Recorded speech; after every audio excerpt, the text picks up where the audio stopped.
रुपए कमाता है और 250 रुपए की शराब पी लेता है और बाद में रोता है भगवान तुमने हमें गरीब बनाया। तो ईश्वर को कोसने से क्या होगा? आप जो कमाते हैं कितना बचाते हैं, क्या उपयोग करते हैं? भगवान ने 2 हाथ आपको भी दिए हैं, 2 हाथ टाटा बिरला अडानी अंबानी को भी दिए हैं।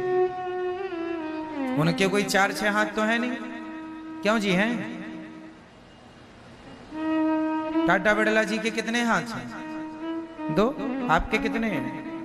उनकी भी 2 आंखें हैं। आप उनका भी वजन उतना ही होगा लगभग जितना आपका होगा लगभग। वो भी ऑक्सीजन लेते हैं, अपन लोग भी ऑक्सीजन। वो भी दाल रोटी खाते होंगे, अपन भी दाल रोटी खाते हैं। फर्क इतना है कि वो अपने समय का सदुपयोग करते हैं, उनकी नीतियां अच्छी हैं, सही रास्ते पर चलते हैं।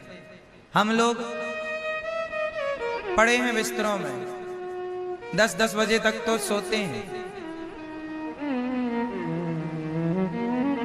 रात के 12 बज जाते हैं सोने में, 1 बजे तक मस्ती करते हैं, मोबाइल व्हाट्सएप फेसबुक चलाते हैं और सवेरे 10 बजे तक सोते हैं।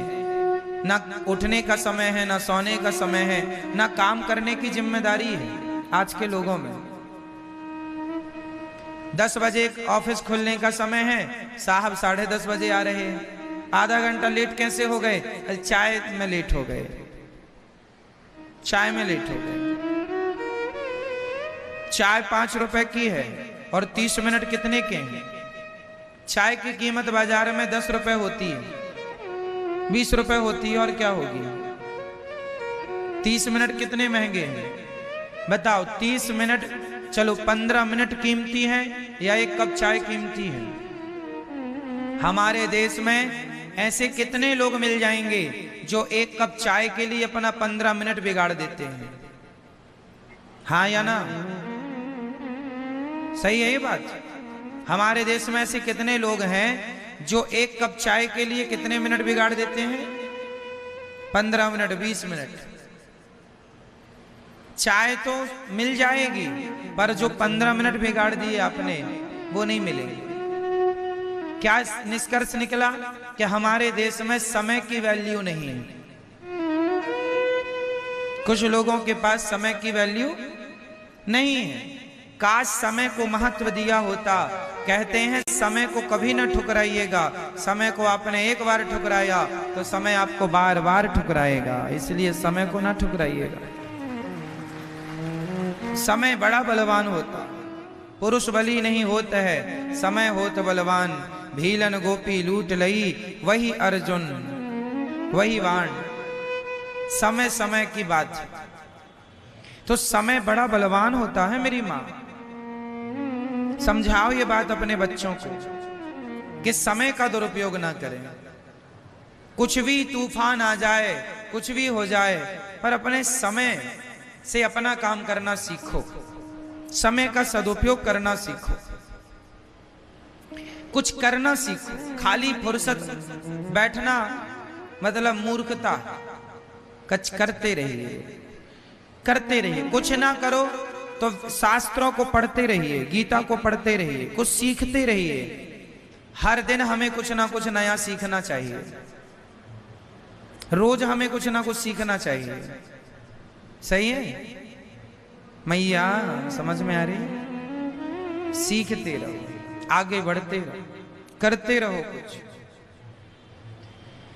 काम करने वाला व्यक्ति शारीरिक रूप से भी स्वस्थ होता है और मानसिक रूप से भी स्वस्थ होता है।